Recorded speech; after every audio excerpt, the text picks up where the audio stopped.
Hello and welcome to my channel, or welcome back to my channel. My name is Jay and this is a web of classic tales. If you're enjoying the videos, please like, subscribe, and share. If you want notifications every single time a new video is uploaded, please click on the little bell icon. Today we will continue reading Jane Austen's Northanger Abbey. Catherine's expectations of pleasure from her visit in Milson Street were so very high that disappointment was inevitable, and accordingly, though she was most politely received by General Tilney and kindly welcomed by his daughter, though Henry was at home and no one else of the party, she found on her return, without spending many hours in the examination of her feelings, that she had gone to her appointment preparing for happiness which it had not afforded. Instead of finding herself improved in acquaintance with Miss Tilney from the intercourse of the day, she seemed hardly so intimate with her as before. Instead of seeing Henry Tilney to greater advantage than ever in the ease of a family party, he had never said so little, nor been so little agreeable.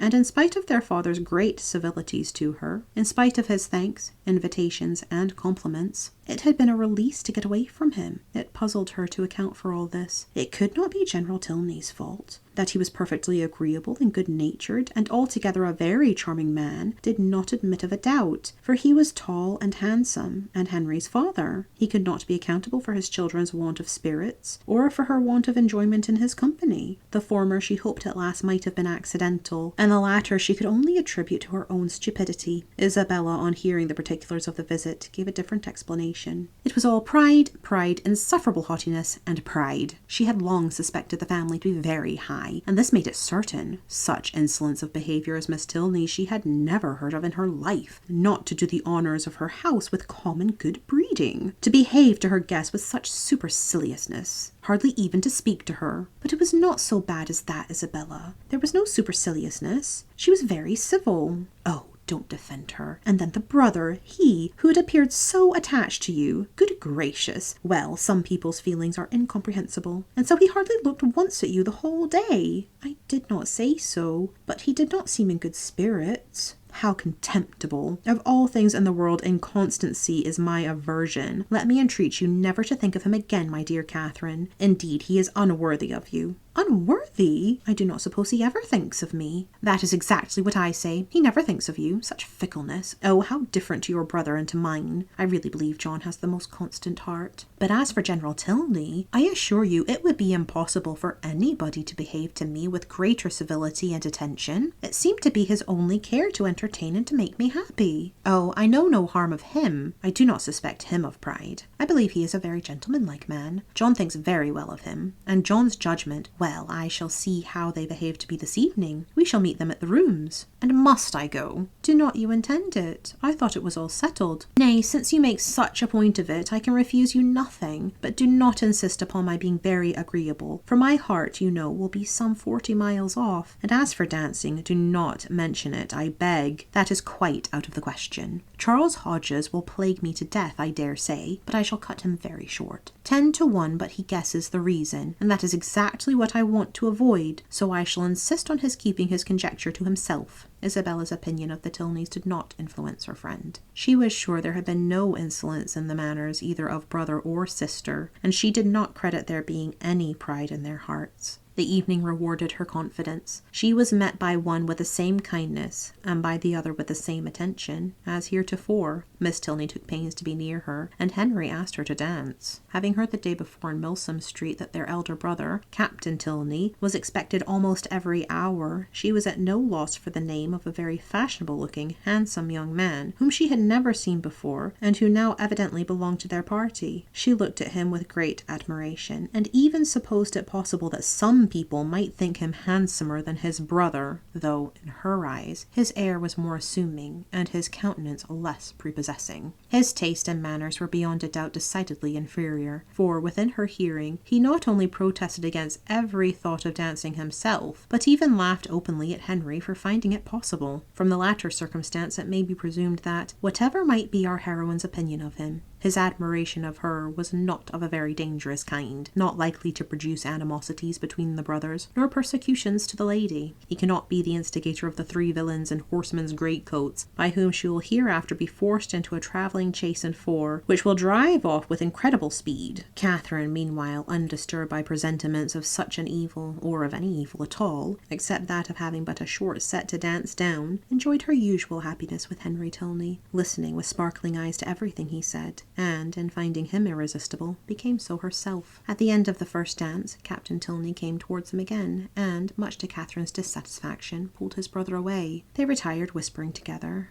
And, though her delicate sensibility did not take immediate alarm, and lay it down as fact, that Captain Tilney must have heard some malevolent misrepresentation of her, which he now hastened to communicate to his brother in the hope of separating them forever, she could not have her partner conveyed from her sight without very uneasy sensations. Her suspense was of full 5 minutes' duration, and she was beginning to think it a very long quarter of an hour, when they both returned, and an explanation was given, by Henry's requesting to know if she thought her friend, Miss Thorpe, would have any objection to dancing, as his brother would be most happy to be introduced to her. Catherine, without hesitation, replied that she was very sure Miss Thorpe did not mean to dance at all. The cruel reply was passed on to the other, and he immediately walked away. "Your brother will not mind it, I know," said she, "because I heard him say before that he hated dancing, but it was very good-natured in him to think of it. I suppose he saw Isabella sitting down, and fancied she might wish for a partner, but he is quite mistaken, for she would not dance upon any account in the world." Henry smiled and said, "How very little trouble it can give you to understand the motive of other people's actions." "Why, what do you mean?" "With you it is not. How is such a one likely to be influenced? What is the inducement most likely to act upon such a person's feelings? Age, situation, and probable habits of life considered. But how should I be influenced? What should be my inducement in acting so and so?" "I do not understand you." "Then we are on very unequal terms, for I understand you perfectly well." "Me? Yes. I cannot speak well enough to be unintelligible." "Bravo! An excellent satire on modern language. But pray tell me what you mean." "Shall I indeed? Do you really desire it? But you are not aware of the consequences. It will involve you in a very cruel embarrassment, and certainly bring on a disagreement between us." "No, no, it shall not do either. I am not afraid." "Well then, I only meant that your attributing my brother's wish of dancing with Miss Thorpe to good nature alone convinced me of your being superior in good nature yourself to all the rest of the world." Catherine blushed and disclaimed, and the gentleman's predictions were verified. There was a something, however, in his words, which repaid her for the pain of confusion, and that something occupied her mind so much that she drew back for some time, forgetting to speak or to listen, and almost forgetting where she was, till, roused by the voice of Isabella, she looked up and saw her with Captain Tilney preparing to give them hands across. Isabella shrugged her shoulders and smiled, the only explanation of this extraordinary change which could at the time be given. But as it was not quite enough for Catherine's comprehension, she spoke her astonishment in very plain terms to her partner. "I cannot think how it could happen. Isabella was so determined not to dance." "And did Isabella never change her mind before?"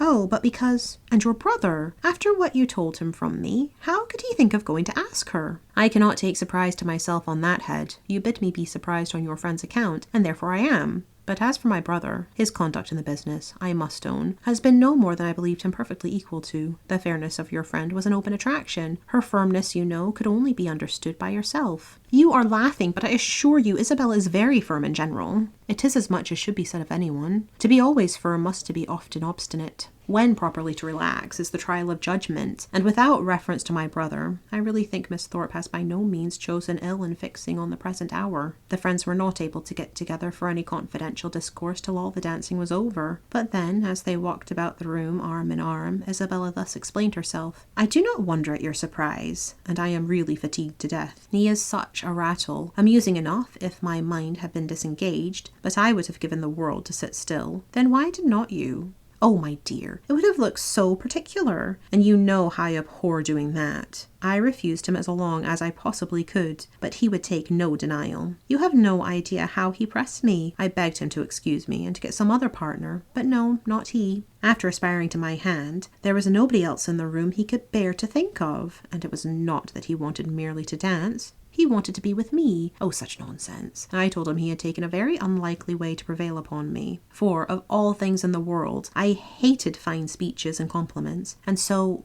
then I found there would be no peace if I did not stand up. Besides, I thought Mrs. Hughes, who introduced him, might take it ill if I did not, And your dear brother. I am sure he would have been miserable if I had sat down the whole evening. I am so glad it is over. My spirits are quite jaded with listening to his nonsense. And then, being such a smart young fellow, I saw every eye was upon us. He is very handsome indeed. Handsome? Yes, I suppose he may. I dare say people would admire him in general. But he is not at all in my style of beauty. I hate a florid complexion and dark eyes in a man. However, he is very well. Amazingly conceited, I am sure. I took him down several times, you know, in my way. When the young ladies next met, they had a far more interesting subject to discuss. James Morland's second letter was then received, and the kind intentions of his father fully explained. A living, of which Mr. Morland was himself patron and incumbent, of about £4,000 yearly value, was to be resigned to his son as soon as he should be old enough to take it. No trifling deduction from the family income, no meagre assignment to one of 10 children. An estate of at least equal value, moreover, was assured as his future inheritance. James expressed himself on the occasion with becoming gratitude, and the necessity of waiting between 2 and 3 years before they could marry being, however unwelcome, no more than he had expected, was borne by him without discontent. Catherine, whose expectations had been as unfixed as her ideas of her father's income, and whose judgment was now entirely led by her brother, felt equally well satisfied, and heartily congratulated Isabella on having everything so pleasantly settled. "It is very charming indeed," said Isabella with a grave face. "Mr. Morland has behaved vastly handsome indeed," said the gentle Mrs. Thorpe, looking anxiously at her daughter. "I only wish I could do as much. One could not expect more from him, you know. If he finds he can do more by and by, I dare say he will, for I am sure he must be an excellent, good-hearted man. 400 is but a small income to begin on indeed, but your wishes, my dear Isabella, are so moderate you do not consider how little you ever want, my dear. It is not on my own account I wish for more, but I cannot bear to be the means of injuring my dear Morland, making him sit down upon an income hardly enough to find one in the common necessaries of life. For myself, it is nothing. I never think of myself." "I know you never do, my dear, and you will always find your reward in the affection it makes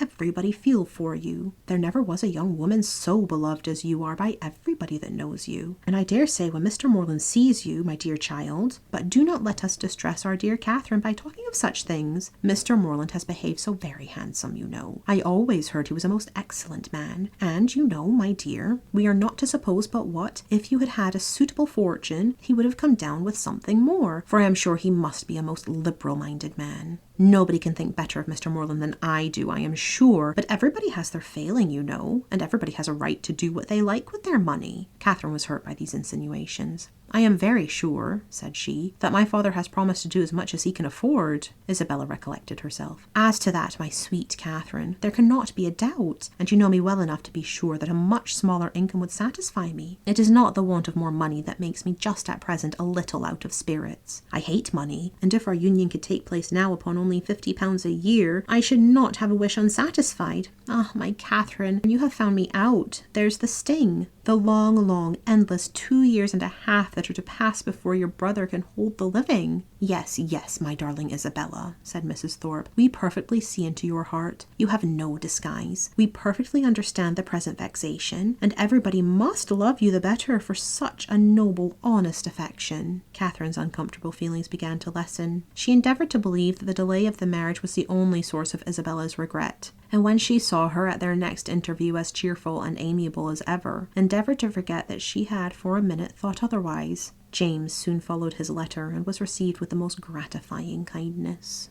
Thank you for listening. This has been Jane Austen's Northanger Abbey, Chapter 16. I've been Jay. This is a web of classic tales. Please like, subscribe, and share. Click the bell icon for notifications. I hope you're having a fantastic day. Have a nice life, and I'll see you next time.